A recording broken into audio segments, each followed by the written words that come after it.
الحمد لله وحده والصلاة والسلام على من لا نبي بعده الرحمة المهداة وعلى آله الطاهرين الطيبين وصحابه الكرام أجمعين. أما بعد، يقول الحق عز من قائل: أفمن يسير في الأرض فتكون لهم قلوب يعقلون بها أو آذان يسمعون بها فإنها لا تعمى الأبصار ولكن تعمى القلوب التي في الصدور. Aujourd'hui, j'ai le plaisir de partager avec vous, suite à beaucoup de questions de nos frères et sœurs, ce que je peux appeler l'anatomie du cœur et sa relation avec l'aql, la raison.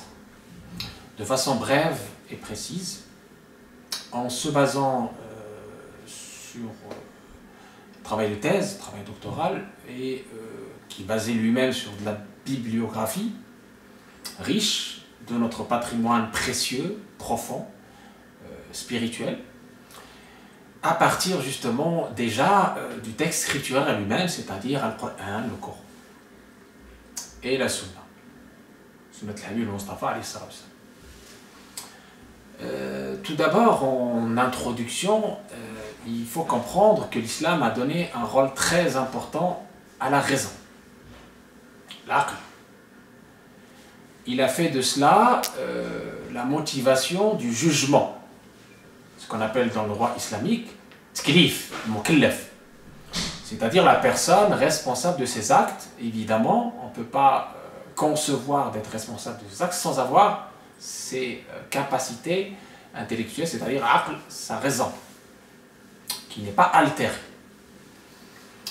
Eh bien, le Coran également, dans plusieurs versets, invite l'être humain à méditer, à réfléchir.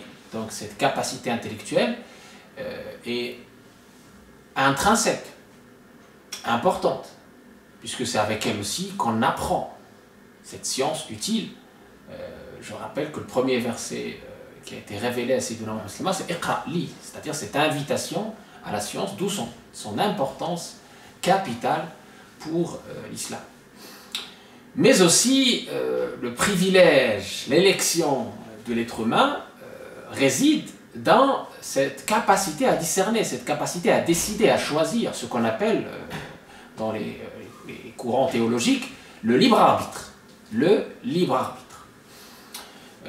Allah tabaraka wa ta'ala nous dit à ce sujet-là: وَلَقَدْ كَرَّمْنَا بَنِي آدَمَ وَلَقَدْ كَرَّمْنَا بَنِي آدَمَ وَحَمَلْنَاهُم فِي الْبَرِّ وَالْبَحْرِ وَرَزَقْنَاهُم مِنَ الطَّيِّبَاتِ وَفَضَّلْنَاهُم عَلَى كَثِيرٍ مِّمَّنْ خَلَقْنَا تَفْضِيلًا. C'est-à-dire, on a privilégié, élu les êtres humains, Et c'est à travers ce verset que beaucoup de grands savants musulmans de l'époque médiévale ont parlé d'humanisme et ont, entre guillemets, été les bâtisseurs, les fondateurs de ce qu'on appelle l'humanisme. L'humanisme, bien sûr, dans le bon sens du terme, et non pas l'humanisme libertin, comme peut le comprendre certains. Et cet humanisme, justement, de l'islam réside dans le fait que dans chaque être humain, il y a cette dualité, cette argile, qui est notre genèse, et cette lumière, c'est-à-dire ce souffle d'Allah tabaraka wa ta'ala, nafkha fihi min ruhi, comme est mentionné dans la sourate al-Sajda, la prosternation. Et c'est à ce souffle divin, c'est cette lumière venant d'Allah, à qui Allah a demandé à ses anges de se prosterner. Satan, évidemment, a été voilé par son orgueil, il n'a pas vu cette lumière, il n'a vu que l'argile. Iblis dit: moi je suis meilleur que lui, tu m'as créé de feu, tu l'as créé de terre. Donc il n'a vu dans Adam que l'argile, il n'a pas vu la lumière, que les anges ont bien vu, parce que contrairement à Iblis, contrairement à Satan, ils n'ont pas été voilés par l'orgueil. Je reviendrai sur ce point de l'orgueil quand je parlerai des maladies intérieures qui polluent le cœur. Donc, évidemment, pour l'islam, la raison a sa place, mais il faut rester humble. On ne peut pas diviniser la raison. La raison est un outil, un instrument. L'intelligence humaine est une création d'Allah. Donc l'intelligence humaine ne peut pas cerner l'essence de that d'Allah subhanahu wa ta'ala, that ilahi. Donc il faut garder cette humilité, et la religion considère à raison la raison. cet équilibre que cherche l'islam, que nous exige l'islam entre la raison et le cœur est exprimé dans les versets coraniques qui nous mentionnent la mission du dernier message islam. Il est venu pour justement le kitab, le hikmah, tazkiya. Kitab, le livre, la lettre, le cadre, ce qu'on appelle sharia, le chemin à suivre, le sharia voulant dire chemin à suivre, législation. Hikmah, la sagesse, on ne peut pas apprendre la lettre sans avoir la sagesse. Le hikmah, certains exégètes l'interprètent aussi comme étant la sunna. Et tazkiya, la purification. Ainsi, le prophète sallallahu n'était pas venu juste comme facteur, entre guillemets. Non. Il est venu aussi pour purifier l'humanité dans un processus de maître-disciple, de compagnon fidèle, qui te montre, comme le fidèle miroir, tes défauts et qui te fait évoluer. Et donc celui qui comprend que l'islam c'est juste des lettres, il se trompe. Il tombe dans un extrémisme qu'on appelle littéraliste. Et celui qui comprend que l'islam c'est juste la raison et qu'il n'y a pas de place pour la lettre, il se trompe, il est dans ce qu'on appelle l'extrémisme rationaliste. Il y a des sectes qui ont émergé dans l'islam, qui ont fait couler beaucoup d'encre et beaucoup de sang, qui ont versé dans un extrême ou dans un autre. Et celui qui délaisse la lettre et délaisse la sagesse et, on va dire, se contente d'une spiritualité sans cadre, eh ben, il peut aussi chavirer dans un autre extrémisme libertin. Donc finalement, cette triptyque, Kitab, Hikmah, Tazkiya, c'est le juste milieu, le wasat de l'islam, et ce qui fait que notre religion parle à nos sens, parle à la raison, parle au cœur, parle au corps, c'est-à-dire au corps la pratique, au cœur la science gustative, et à la raison la méditation, la réflexion, le discernement, qui est quand même, comme je dis, la base du jugement. Maintenant, si on va dans le vif du sujet d'aujourd'hui, qui est l'anatomie spirituelle du cœur.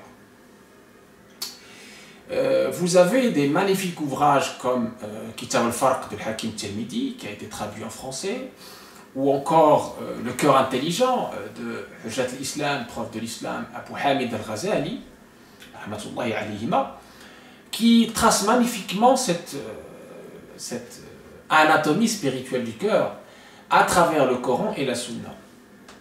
Pour bien comprendre cette subtilité divine, latifa rabbaniya qui est le cœur. Tout d'abord, si on va dans la littérature, on trouve que le cœur c'est comme des cercles qui ont un centre. Il y a d'abord sadr, le Coran nous parle de sadr. Sadr, la poitrine, qui est le cercle le plus haut. Nous parle également de qalb. Qalb voulant dire taqallub, qui change, cœur, qui peut changer. Allah tabaraka wa ta'ala détient sa destinée et peut le faire changer, le faire chavirer, le faire transformer d'un état à un autre, d'une station à une autre.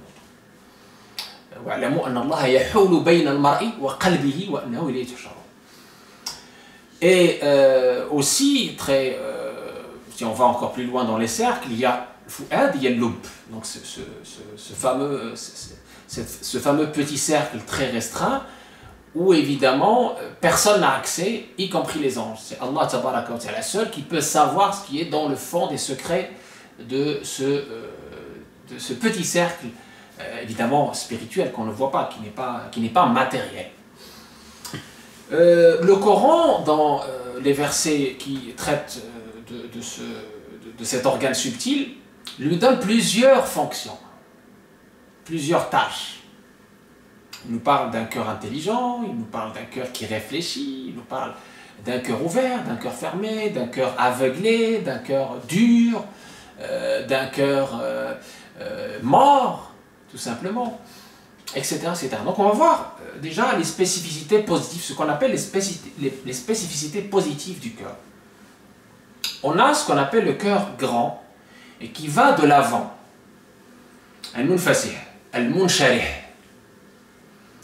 En référence au verset d'Allah, celui dont Dieu a ouvert, littéralement dilaté, la poitrine à l'islam. Afaman sharaha Allahu sadrahu l'islam. فهو على نور من ربه. Et que guide une lumière venue de son Seigneur. Donc le verset coranique 22 de la sourate 39.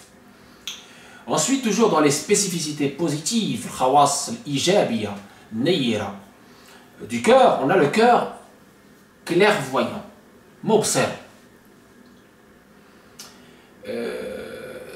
Allah tabaraka wa ta'ala nous dit dans le Coran par exemple, فَلْمْ يَسِيرُوا فِي الْأَرْضِ فَتَكُونَ لَهُمْ قُلُوبٌ يَعْقِلُونَ بِهَا. On va le voir tout à l'heure également. On a aussi le cœur qui frémit en invoquant Allah subhanahu wa ta'ala. الوجل الذين آمنوا إنما المؤمنون الذين إذا ذكر الله وجلت قلوبهم وجلت قلوبهم. Allah nous dit à ce sujet-là dans le verset coranique, les croyants, les vrais croyants sont ceux dont les cœurs frémissent, palpitent lorsque le nom de Dieu est mentionné. Cette réaction vis-à-vis de la parole de Dieu, vis-à-vis de tout ce qui vient d'Allah tabaraka wa ta'ala, il y a une réaction. Il y a une réaction qui montre une vie de ce cœur. Et donc, le mot frémir, wajal. Il y a également, toujours dans ces spécificités positives que le Coran mentionne, donne comme fonction au cœur, le cœur d'où layin, qu'on retrouve dans le verset coranique 2 de la Sourate 8. Certes, les vrais croyants sont ceux dont les cœurs palpitent lorsque le nom de Dieu est mentionné, et qu'on trouve également, Dieu a fait descendre la plus belle parole, un livre riche en analogies et en antinomie. La peau de ceux qui redoutent leur Seigneur en frissonne, puis leur peau et leur cœur se détendent, s'adoucissent au souvenir de Dieu.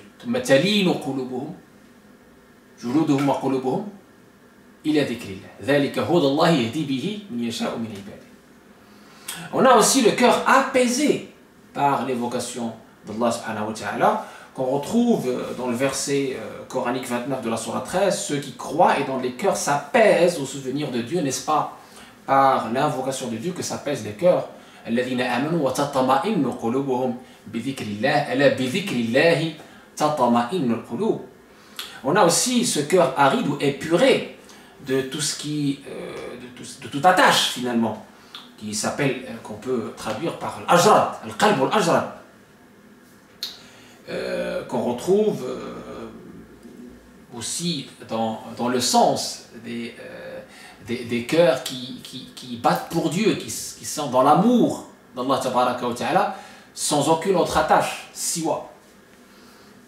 On a aussi le qalb mutma'in, comme on vient de voir, et on peut aussi parler du cœur lumineux, fleurissant, munir, muzhir, ou du cœur glissant, pour les univers qui ne laissent rien habiter en son sein en dehors d'Allah tabaraka wa ta'ala. Et on le retrouve dans la littérature islamique. Ensuite, on a des spécificités négatives, qu'on ne peut pas parler du cœur sans l'évoquer. On a le cœur étroit, obscurci, verrouillé, dépourvu de méditation, dayiq, harij.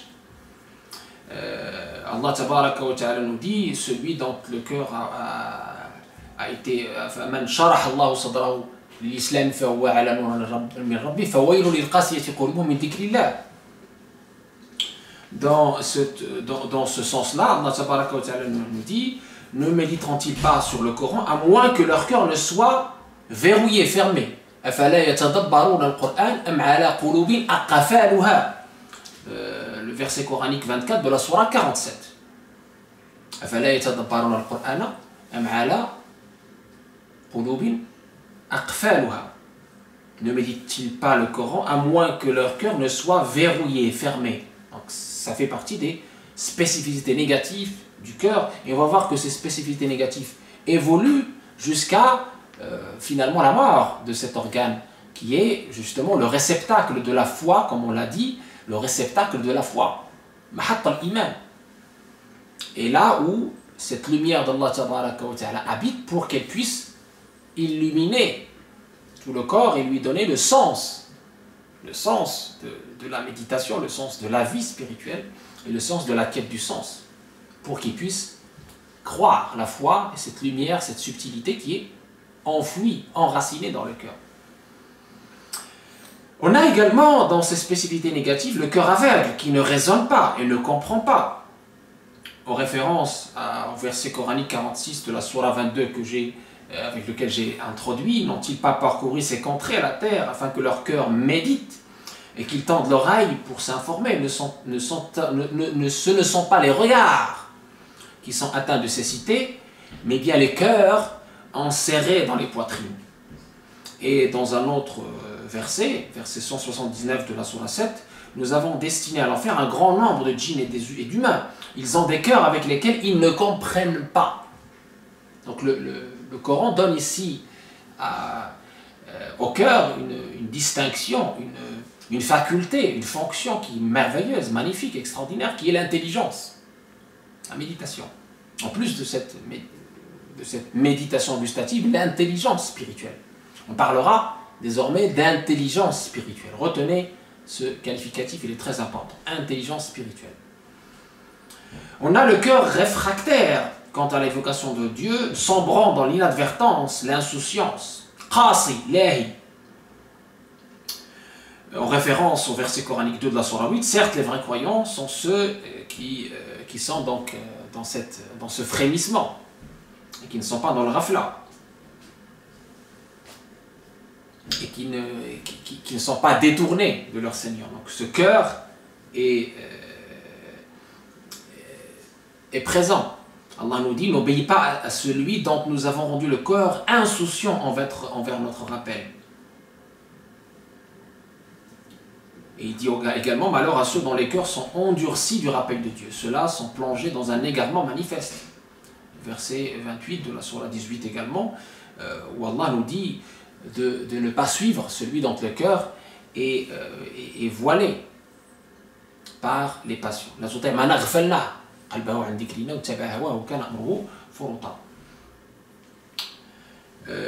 a le cœur dur, épais, ghalidh. On a le cœur tourmenté, jazir. On a le cœur souillé par le mal, toujours dans le Coran.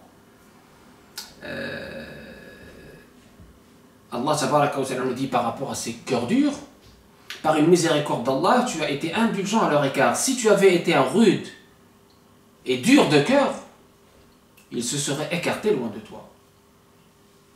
Très important. On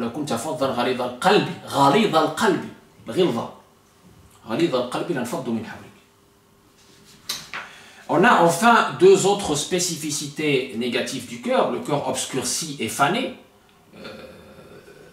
et le cœur habité par les idoles, et qui absorbe les attaches du monde sensible, au point d'être comme une pierre, voire même plus dure qu'une pierre, comme le dit le Coran, de s'aveugler, de mourir.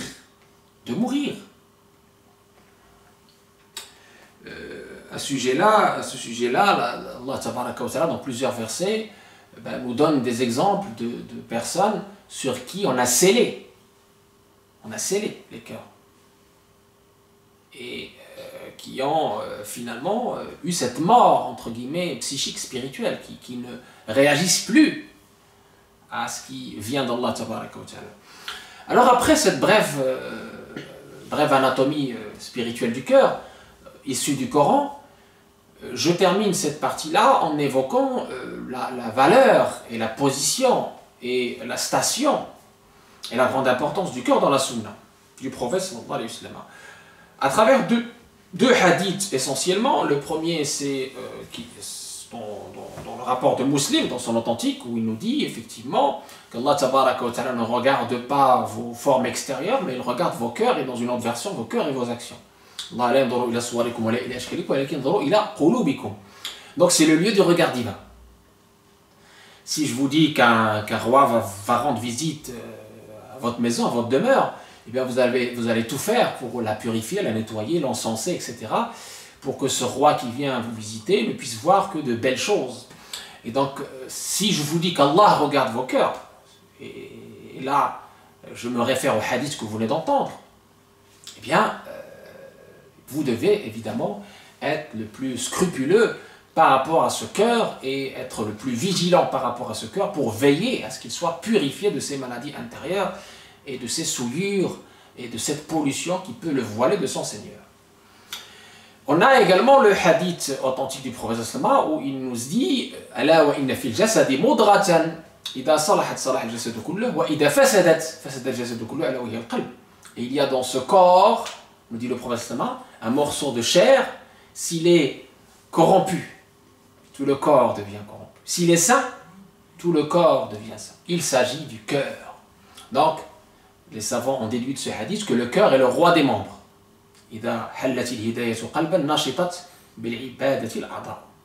Donc, à partir du moment où ce cœur est purifié, à partir du moment où ce cœur est illuminé par la foi venant d'Allah, par la guidance venant d'Allah, par cette lumière divine, eh bien, il donne les ordres à tous les membres du corps. C'est pour ça qu'on dit s'il est sain, le prophète nous a dit, s'il est sain, il rend tout le corps sain. S'il est corrompu, tout le corps devient corrompu. Il s'agit du cœur. Donc, il est évidemment le lieu du regard divin, le roi des membres. Et si, évidemment, vous faites attention à ce cœur, il faut faire attention à ces maladies qui peuvent le souiller. Alors, ces maladies qui peuvent le souiller, Allah les a appelées fawahish. Allah a dit dans le Coran وَذَرُوا ظَاهِرَ الْإِثْمِ وَبَاطِنِهِ وَذَرُوا ظَاهِرَ الْإِثْمِ وَبَاطِنَهُ. Et éloignez-vous des turpitudes, des péchés tant intérieurs qu'extérieurs. Allah a interdit les grands péchés tant intérieurs qu'extérieurs. Tant intérieurs que extérieurs. Et ces péchés intérieurs, les savants nous disent que, évidemment, ils sont plus subtils, ils sont plus graves, plus dangereux, parce que généralement, les insouciants ne les voient pas, ne se rendent même pas compte qu'ils sont malades. Ces maladies intérieures, ces fawahish, sont ces sentiments négatifs qui polluent le cœur, qui empêchent l'agrément de l'acte, qui polluent votre relation avec votre prochain, tel l'orgueil, tel la vanité, tel la haine, tel l'ostentation, tel l'autosatisfaction, etc., etc.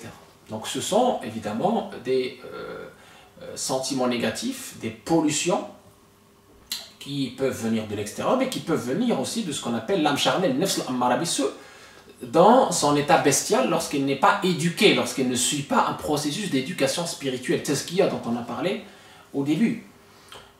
Il faut absolument arriver à dompter cette nefs, comme le prophète l'a ordonné, cette âme charnelle, pour qu'elle s'élève, se transforme d'une âme instigatrice du mal, ammara, selon le terme coranique, ammara bis-su', vers une âme qui blâme, le wama, toujours selon le terme coranique, vers une âme qui est pacifiée, mutma'inna,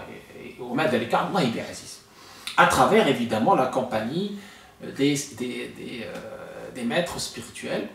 Et là, je fais la transition avec le dernier point, justement, c'est le comment de la purification de cette subtilité divine qu'est le cœur. J'ai parlé de la compagnie spirituelle, et il y a le dhikr, l'invocation d'Allah. Donc c'est à travers ces deux ailes que le cheminant sincère dans sa quête de sens arrive justement à cette proximité avec Allah tabaraka wa ta'ala et arrive à cette purification qui lui permet cette proximité. Le qurb. Donc le qurb, la proximité, est tributaire et liée à cette purification. Plus tu purifies ce cœur, plus tu polis, entre guillemets, du verbe polir, ton cœur, plus ces voiles lumineux et ténébreux se dissipent, plus la vérité, le haqiqa,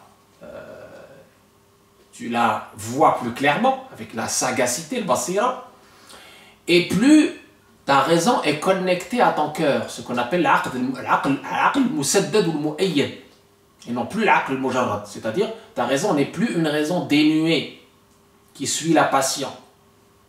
Ta réflexion n'est plus une réflexion inutile et nuisible. Ton savoir n'est plus un savoir argument contre toi. Mais ton savoir est une science pratique, utile dans ce bas monde et dans l'autre parce que ta raison est connectée à ton cœur spirituel.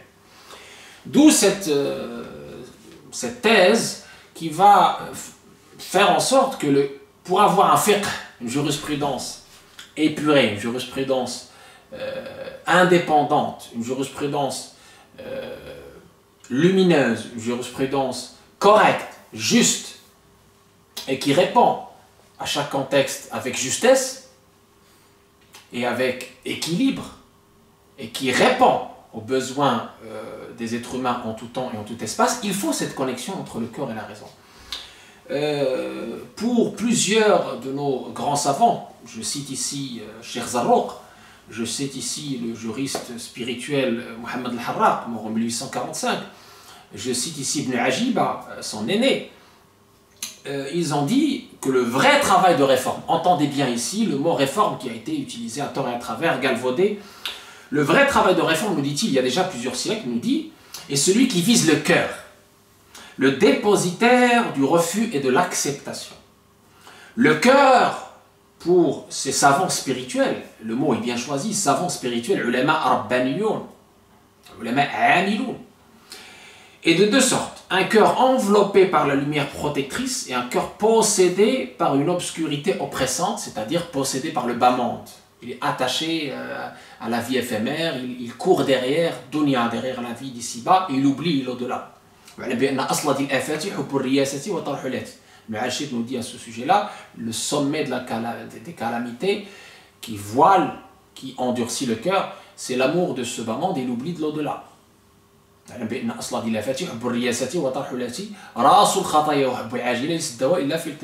Il nous parle aussi de l'amour du pouvoir, qui est aussi un voile qui est très ténu, très épais. Il est pour ces savants spirituels, ce cœur, le gîte de la raison et du savoir. Le gîte de la raison et du savoir. C'est lui que convoite Satan. Il s'y faufile à travers une issue creusée dans la poitrine sans bastion. On a dit que la porte d'entrée, c'est la poitrine.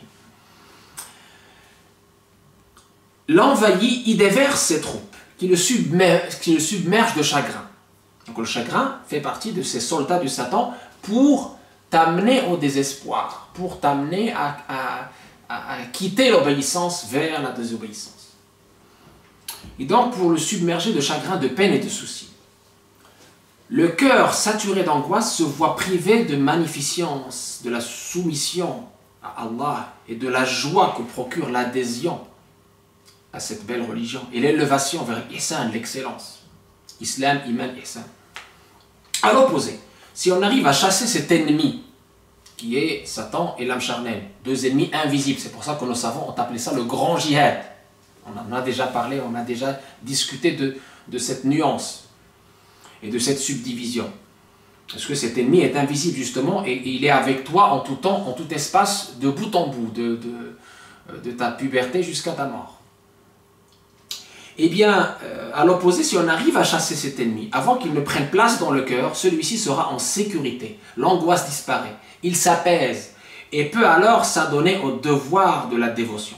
Ainsi, si le cœur intelligent, clairvoyant, vivant et vigilant est l'emplacement de la raison, celle-ci, cependant, est l'affaire d'un cœur où la pratique surplombe la théorie. Pour ces savants spirituels, la raison éclairée est le fruit d'études approfondies de ce qu'on appelle la charia. Charia, comme je disais, le cadre, la législation, qui n'a rien à voir avec ce qu'on entend dans les médias. Guidé par l'orientation d'un maître vivant réalisé. Ce dernier est le seul apte à décrypter les significations des états spirituels et des illuminations, épiphanies, et également de sonder les profondeurs des symboles et des vérités, puisqu'il détient la sagesse.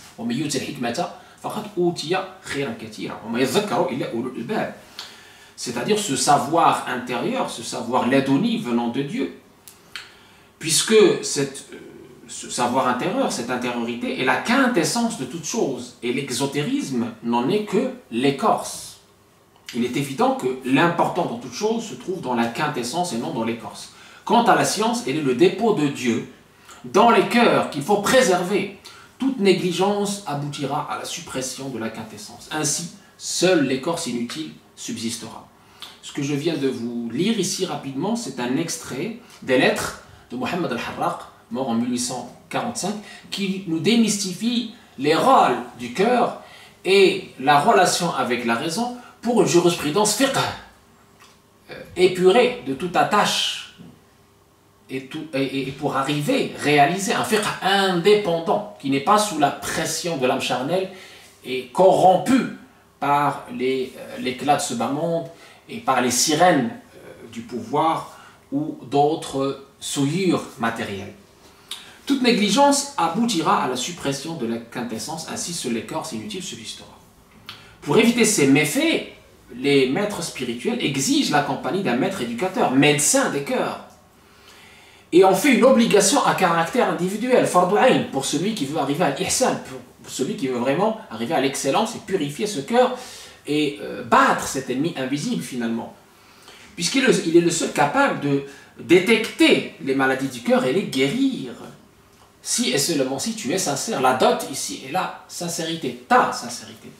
Cette compagnie est la seule garante d'une connexion entre la raison et le cœur. Le cœur purifié transformera la raison en allié et soutien pour la bienfaisance et la science utile. Pour la bienfaisance et la science utile. Puisque tout est lié. On ne peut pas parler de spiritualité dans des grottes, dans l'isolement. Non, au contraire, la spiritualité se pratique au jour le jour. Dans le social aussi, dans l'humanitaire. Puisque le fameux hadith nous dit